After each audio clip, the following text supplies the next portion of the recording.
What's up, everybody? Welcome back to the channel and thanks for tuning in again. So today's video is influenced by all of you and others out there who are showing their top 50 or top 100 cards in their collections. Now, I'm not going to show you my top 50 or top 100, but what I am going to do is recap my 2025 year in collecting, and that's what this stack of cards here is. So I'm going to go through some of those. I'm obviously not going to show you everything that I bought, but I'm going to show you examples of cards.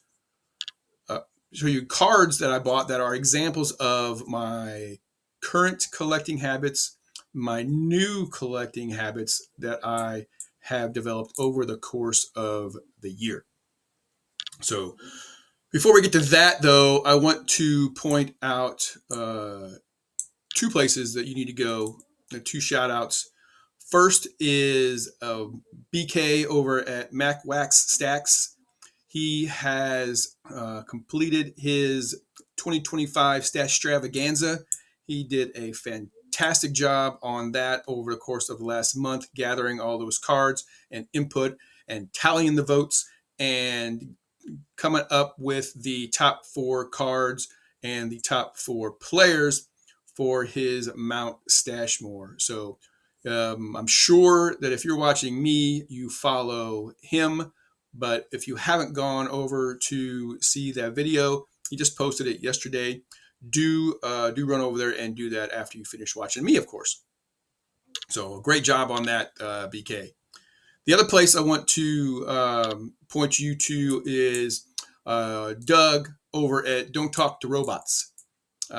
I just came across Doug in the last couple of days.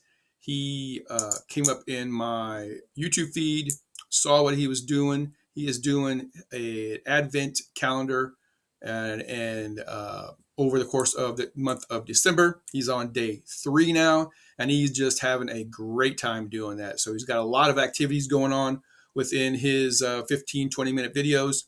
And it's really, really fun to watch him do his thing over there on that. So I do ask you to go over and check him out as well if you haven't already done so, or move him up to the top of your YouTube viewing list if it's on your list. So, okay.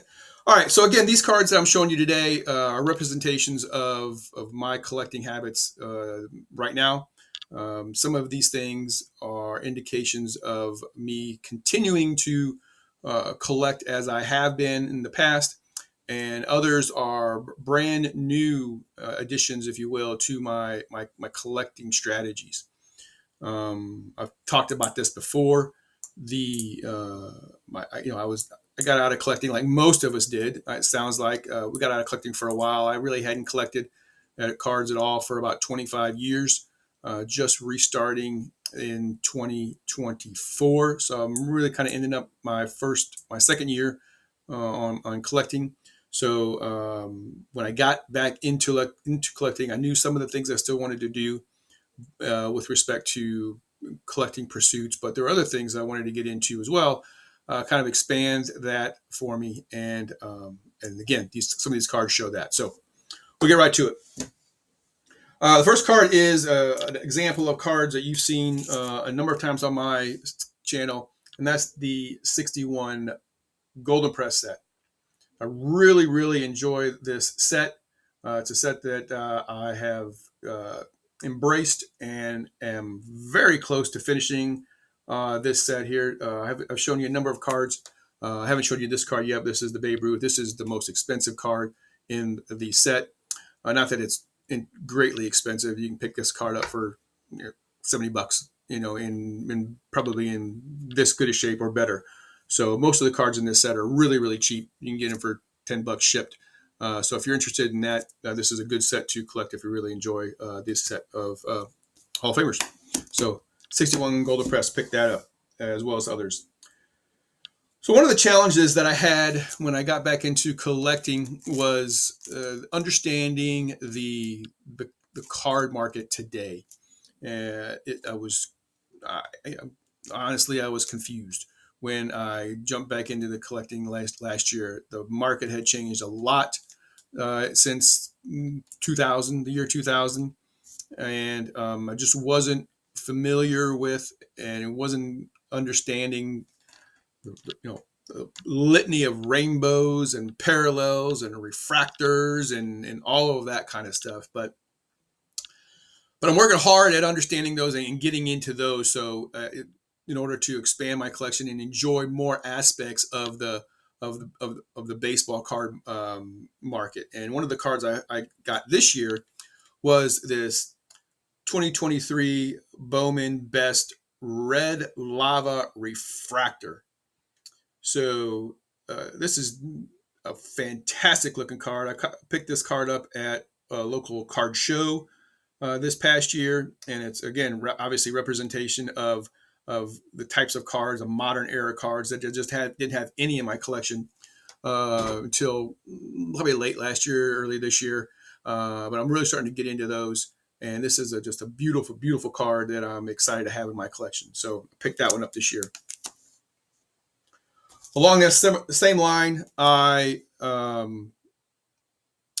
liked the Topps Gold label. I remember those came out. I think the first year was that of those for those cards was like 98, 97, somewhere around there. So they were just coming into the market as I was leaving the market back then. So I didn't pick up any. I was aware of them and I really liked them. So when I came back in, I started to pick up a few of those, and I got these here. And as you guys know, there's different classes of cards with the same player. So this is a class with different images. So this is class 1 of the 2023 Topps Gold label Yadier Molina card.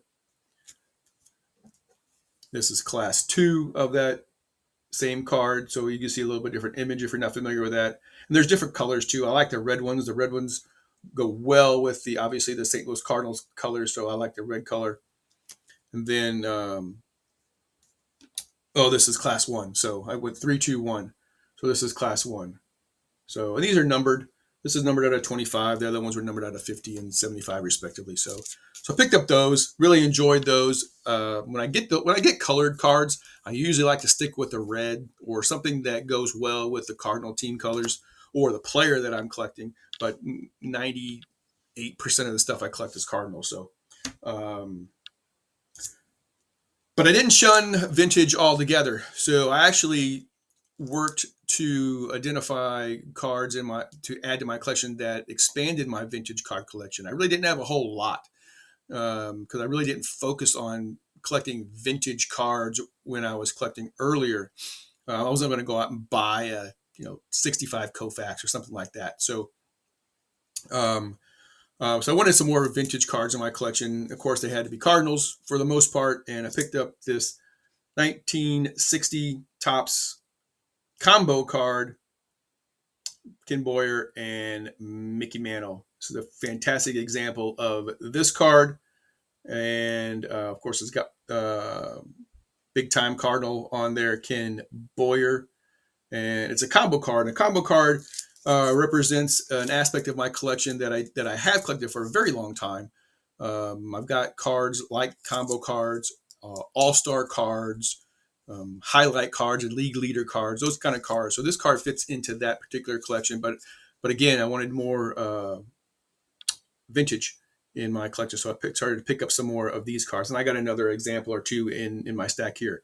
So excited to have that card in my collection as well. So the next card I have along that same line of the vintage is a 1940 play ball Don Padgett. So I didn't have any pre-war cards in my collection prior to this year. And at the beginning of the year, I really wanted to focus on getting some of these into my collection. Probably didn't buy as many as I had initially thought I would. I got a handful, maybe 3 or 4 or 5 in my collection to date, but it's certainly an aspect of my collection that I want to expand upon more going into 2026. But I was excited to get this card in my collection as well as the other one. So adding some pre-war to my collection this past year, and certainly next year as well. Building on one of my favorite players that in my collection, and that's Mr. Lou Brock. A beautiful, beautiful looking 1963 example of his card. And again, more vintage in my collection, more high quality vintage in my collection. Let me put it that way. This card represents that. So excited to get this. Of course, adding to my player run of Lou Brock. He's one of the players that I collect. The interesting thing about this card here is if you look closely, just between the K and the circle there with his inset image, you see like a number 6, right? I didn't see that until I got the card home and took a really close look at it. Sometimes a card show is kind of hard to see depending on the lighting and whatnot. But certainly then and even now, it doesn't detract away from the eye appeal that I have for this card. You can hardly see it just looking at it, just gazing at it. The colors just pop. The registration on this card is fantastic. Just got this little light indented 6 in there that again doesn't bother me at all. So one of the things that I've learned to appreciate in my collection are cards that you would normally ignore. And we all have these stacks of commons cards or other cards you otherwise ignore in our bottom of our closet. I've got I don't know 1, 2, 3, 4, 5. I got like 40,000 cards in the bottom of my closet right now, just sitting there being untended. One of the first things I did this past year is I decided to go through those cards with the fresh outlook that a fresh perspective that I would take a look at these cards from a different point of view. This is an easy card to enjoy, right? Lou Brock, 63, vintage. All of those things are aspects of a card that almost everybody has on their list to identify a great card. But there's other things on a card that allow you to appreciate a baseball card. And this is something that I really learned from you guys and watching the videos that you put on and you guys talking about your baseball cards. And it's really opened my eyes to different aspects of the card that allow me to enjoy more baseball cards than the vintage Hall of Famer, right?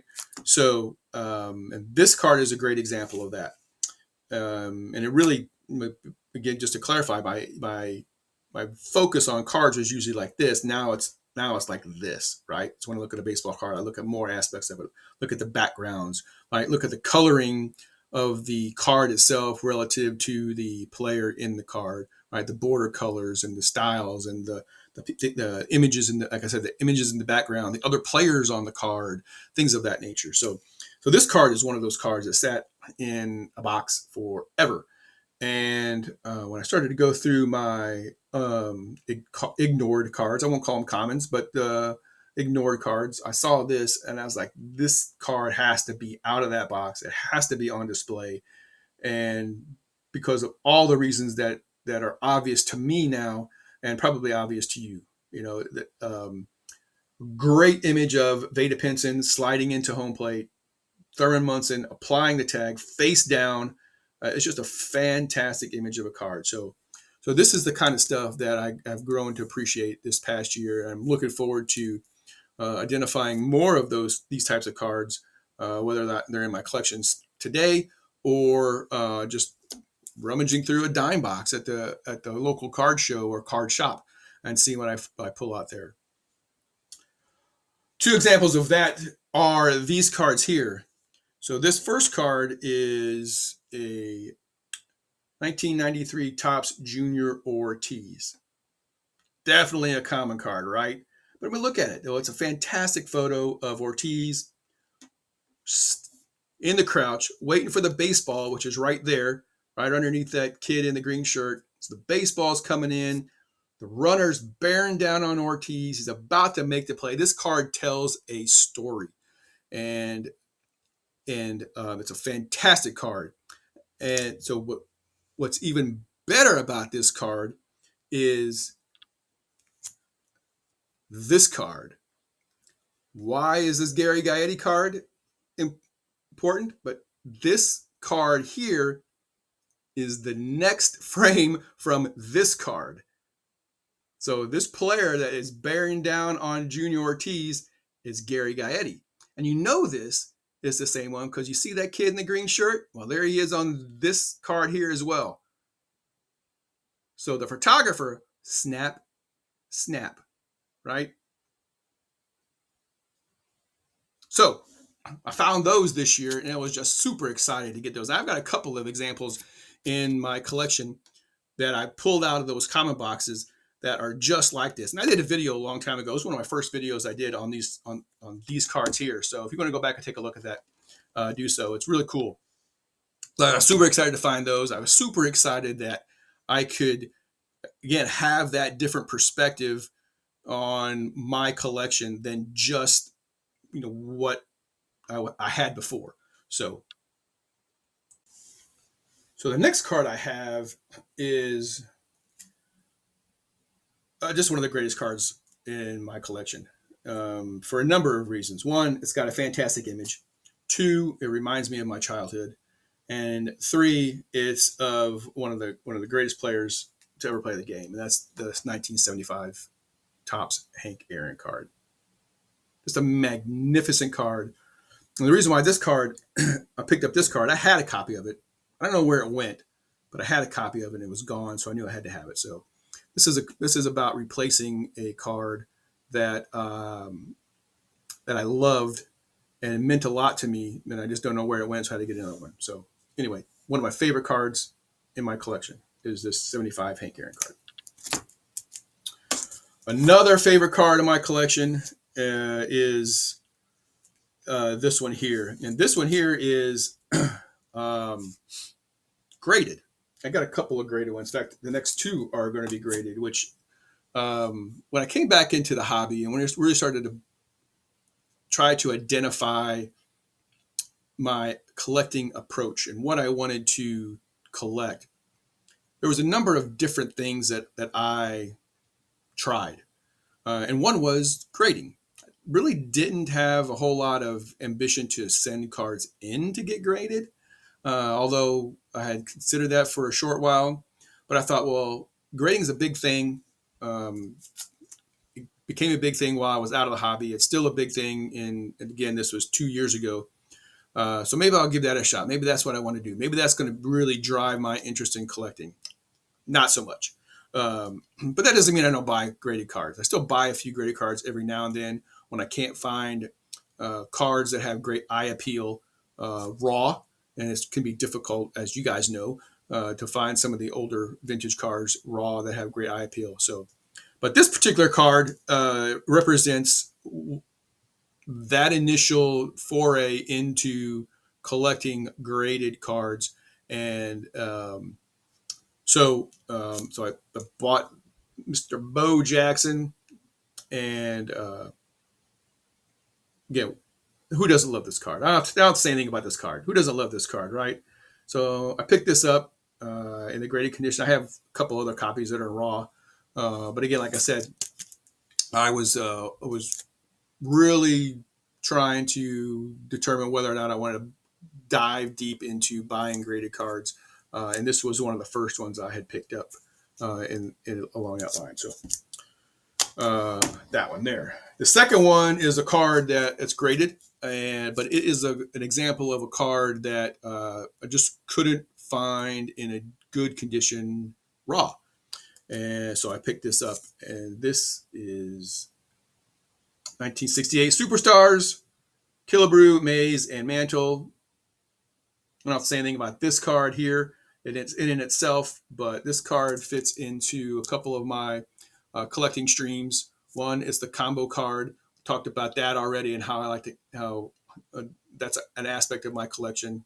The 1968 set is a set that I'm slowly putting together, so this fits well into that as well. So I picked that up this year, and ironically, not ironically, but this is probably, I don't know, one of the 5 most expensive cards in my set. So it kind of gives you an idea of where the monetary value of my collections lie. If this is like the top 5 or 6 or 7 most valuable and monetarily valuable cards in my collection. So and you can kind of tell that by the cards I show here on my channel. But again, super excited to have this card in my collection this year. The last two are new aspects of my collection that I got into. Well, we talked about one already. I'll just this one here is 2025 Topps Now. Really started to get into the Topps Now product line this year.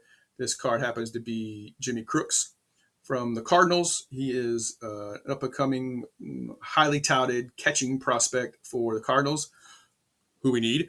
Hopefully he pans out. But more than that, it represents my interest in Topps Now. And again, same with along the same lines as this here. I like the history that baseball cards can tell.